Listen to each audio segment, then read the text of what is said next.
치아 하나가 2천만 원이면 우리 치아가 총 28개거든요. 계산해 보시면 그 가치는 수억 대의 가치죠. 스케일링은 1년에 한 번 17,000원 비용 부담을 적게 가지면서 받으실 수가 있는데, 스케일링 말고 이라고 해서 나라에서 보험이 되는 진료가 있습니다. 대략 10,000원대 초반이에요. 아무래도 스케일링보다는 급여적인 혜택도 받고 비용도 조금 적게 내고 환자분들의 부담감은 훨씬 덜하겠죠. 잇몸이 좀 내려간 분들은 받으면 딱이죠.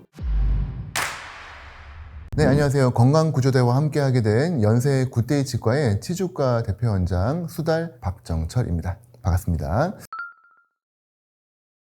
칫솔질을 잘 하는데 가끔씩 이가 아프다라고 해서 와서 보면은 충치가 없는데 이가 아프실 수 있어요. 그러면은 충치는 아닌데 왜 아프냐? 치아를 잡아주고 있는 잇몸에 염증이 생겼기 때문에 치아가 아픈 겁니다. 환자분들이 갖고 있는 통증의 원인을 찾아내는 게 사실은 치과의사의 어떤 역량 중에 하나인데, 대부분의 경우는 잇몸 안에 깊이 들어가 있기 때문에 엑스레이를 찍어야만 보이는 경우들이 많이 있고, 실제 환자분들이 표현이 너무 애매해요. 움찔움찔해요. 욱신욱신해요. 때리는 느낌이에요. 이게 도대체 무슨 말인지 모르겠네요.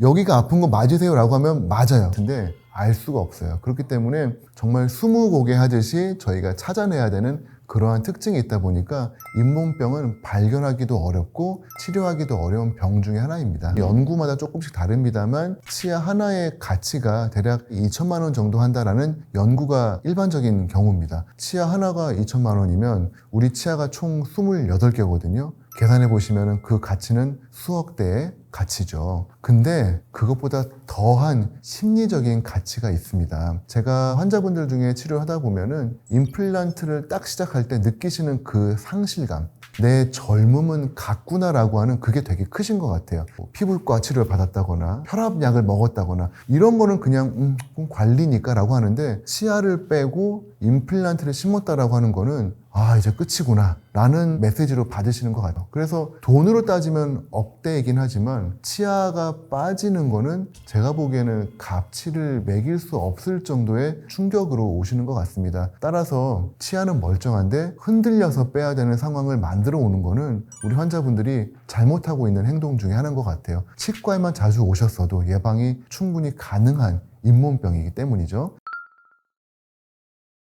스케일링은 1년에 한 번 나라에서 보험 치료가 되거든요. 이걸 또 잠깐 오해하셔가지고 1년에 한 번 나라에서 공짜로 해준다며 라고 오시는 어르신들이 계신데, 공짜는 아니고 건강보험을 내시고 있는 국민이라면은 1년에 한 번 17,000원 내지는 야간이나 주말에 오시면 18,000원 요 정도대로 스케일링을 비용 부담을 적게 가지면서 받으실 수가 있는데, 이 1회를 넘어가게 되면 그때부터는 비급여 진료가 되기 때문에 스케일링의 수가가 조금 올라갑니다. 그래서 전체 스케일링을 받게 되면 5, 6만 원, 심지어는 그보다 더 내야 되는 경우도 있죠. 부담이 될 수 있어요. 그런데 스케일링 말고 치근 활택술이라고 해서 나라에서 보험이 되는 진료가 있습니다. 그리고 이 치근 활택술의 수가가 부위별로 조금 다르긴 합니다만 대략 10,000원대 초반이에요. 그러면은 보험 진료가 가능합니다. 조금 더 깊이 들어가서 마취하고 긁어내는 치은연화 소파술 10,000원에서 20,000원대예요. 부위마다 좀 다르긴 합니다만,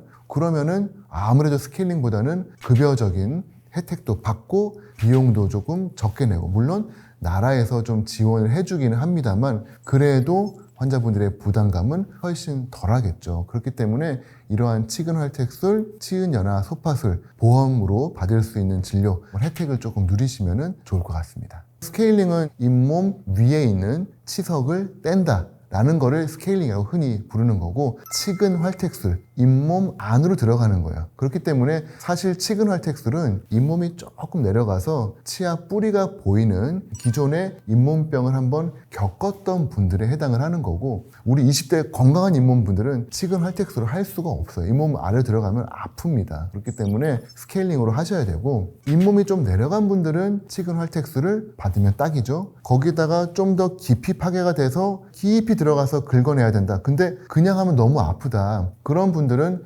마취를 하고 치은 연화 소파술로 들어가야 돼요. 유튜브의 장점이기도 하고 단점이기도 한데, 유튜브 영상을 보고 나는 그거 받아야겠다라고 머릿속에 정하고 오시는 분들이 계세요. 그런 분들은 사실은 해서는 안 될, 그리고 하기에는 조금 애매한 부분인데 나는 그걸 꼭 받아야겠다라고 정말 강한 신념을 갖고 오시다 보니까 그런 분들은 오히려 득보다 실이 많습니다. 뭐냐 하면 잇몸 안으로 기구를 넣었을 때 잇몸이 아무래도 벌어질 수밖에 없어요. 치아랑 붙어 있다가 벌어지게 되죠.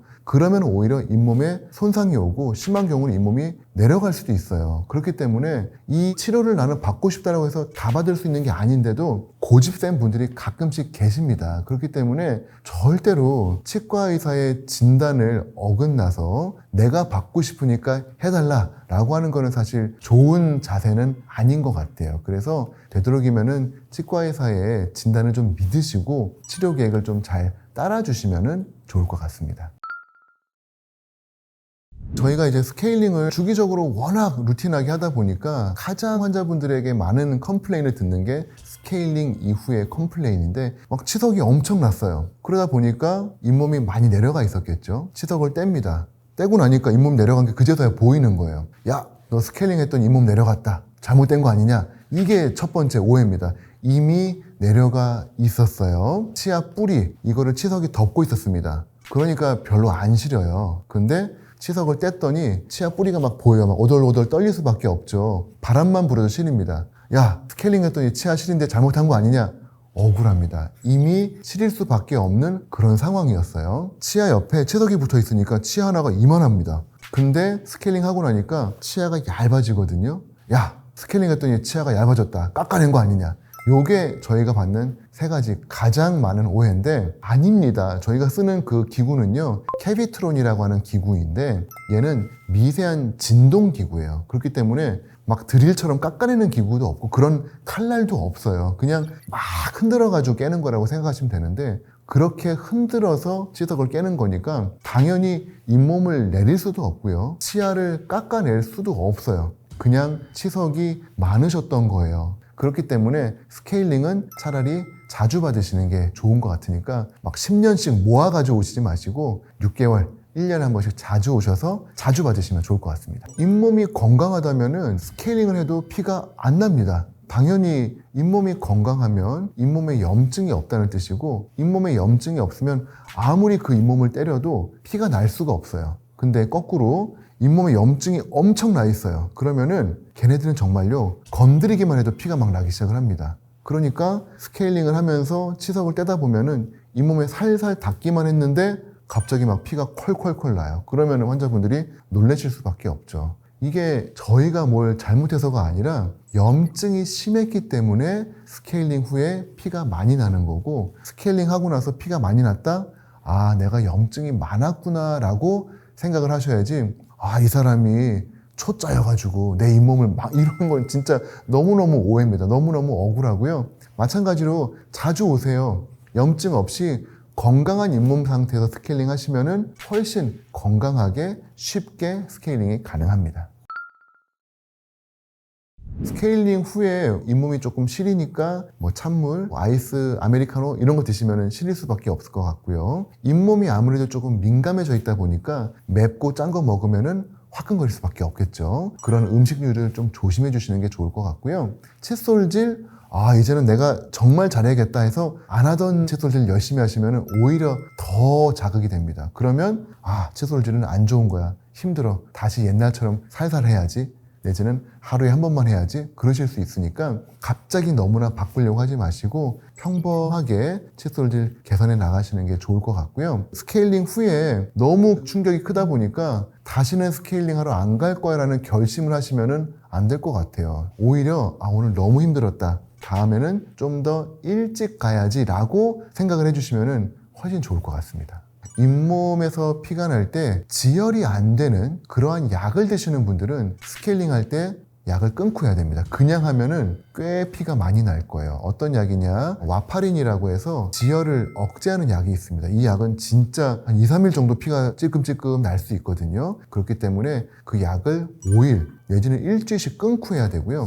아스피린 드시는 분들 꽤 많으시죠. 그 정도까지는 아닌데 그래도 피가 날 수 있어요. 하지만 아스피린은 그래도 요즘은 드시면서 그냥 하는 편입니다. 왜냐하면 자꾸 아스피린 끊으면은 이 뇌혈관, 심혈관이 별로 좋지가 않아서 그냥 드시는 걸로 이제 가이드라인이 바뀌었습니다. 그 다음에 치석이 너무 많으신 분들이 있어요. 그런 분들은 하루에 스케일링 다 받으시는 거 저는 추천하지 않습니다. 이분은 오히려 치과에 대한 공포증이 더 심해져요. 안 그래도 치과가 무서워서 스케일링 안 받으신 분인데 잘 됐다 그냥 오늘 다 하자 이러시면 이분은 다시는 안 올 거예요. 그렇기 때문에 저는 뭐야 치과 별거 아니잖아 그런 경험을 드리려고 해요. 그래서 스케일링을 부분만 하는 겁니다. 여기 다 해야 되는데 여기만 하는 거예요. 아유 오늘 잘하셨습니다. 더 할 수 있는데 이런 생각이 들 정도로 가볍게 하는 거죠. 결과적으로는 치과 그렇게 무서운 곳 아니네. 이 선생님 괜찮네. 그럼 나는 여기 자주 와야겠다. 라는 결론이 날 수 있도록 그렇게 해서 조금 부드럽게 환자랑 치과랑 친해질 수 있게 저는 경험을 좀 드리는 편이거든요. 이 방법으로 해서 스케일링을 과도하지 않게 너무 하루에 몰아서 하지 않는 그런 편이고 스케일링만으로도 안 끝날 때 있어요. 그러면은 그때는 치근 활텍스를 위턱 한 번, 아래턱 한 번 나눠서 또 약속을 또 잡습니다. 그러면은 올 때마다 치과랑 점점 친해지고 결국은 극복할 수 있는 그런 날이 오겠죠. 가장 좋은 치과는 집에 가까운 치과라고 생각을 합니다. 왜냐하면 치과는 가기 싫은 곳이거든요. 그러다 보니까 잘 안 가게 돼요. 근데 멀다? 그럼 더 안 갈 수 있죠. 그러니까 집 앞에 있는 치과가 사실은 제일 좋은 치과입니다. 문제는 간단한 진료들은 집 앞에 있는 치과가 제일 좋은 치과일 수 있는데 여러분의 병에 따라서는 전문성을 요하는 병일 가능성이 있어요. 예를 들어서 제가 전공한 잇몸병, 잇몸 이식술, 임플란트, 골 재생, 교정 등등과 같이 저게 뭐지? 라고 할 정도로 조금 특별한 그런 질환들은 사실은 전문의들이 진료하는 치과들이 조금 더 추천이 됩니다. 그래서 치과들 중에도 홈페이지를 보시면은 전문의가 진료하고 있는 치과들이 있거든요. 특히 그 전문의도 한 명이 아니라 각 과별로 전문의가 있는 그러한 치과들이 사실 제일 좋습니다. 두 번째 보시고자 하는 거는 그 치과가 한 자리에서 얼마나 오래 있었느냐를 좀 봤으면 좋겠어요. 치과의 특성상 몇 년씩 옮기는 그런 치과들이 조금 있거든요. 그런 부분들은 아무래도 이슈가 있을 수 있습니다. 그래서 한 자리에서 오래도록 있었다는 거는 그만큼 좋은 진료를 했고 그 지역 사회에서 환자들이 인정을 했다는 뜻이기 때문에 검증이 한번 오랜 세월을 통해서 된 거라고 보시면 좋을 것 같아서 전문의들이 모여서 한 자리에서 오래 진료한 치과를 저는 추천하는 편이고 마지막으로는 치과에서 운영하고 있는 유튜브 채널들이 있는데 그 채널들을 한번 보시고 가는 거를 추천을 드려요. 치과 영상들 보다 보면은 우리 흔히 말하는 어그로를 끈다는 표현을 쓰는데 말도 안 되는 컨텐츠로 환자분들을 유혹하는 치과들이 있거든요. 일단 그런 곳은 좀 거르는 게 좋을 것 같고 정말로 진심을 가지고 학술적인 내용으로 컨텐츠를 갖고 있는 그런 유튜브 채널이라면은 이분들은 치과 진료를 진심으로 하고 있을 가능성이 매우 높을 겁니다. 그렇기 때문에 유튜브를 통해서 한번 원장님을 미리 한번 쭉 보시고 가면은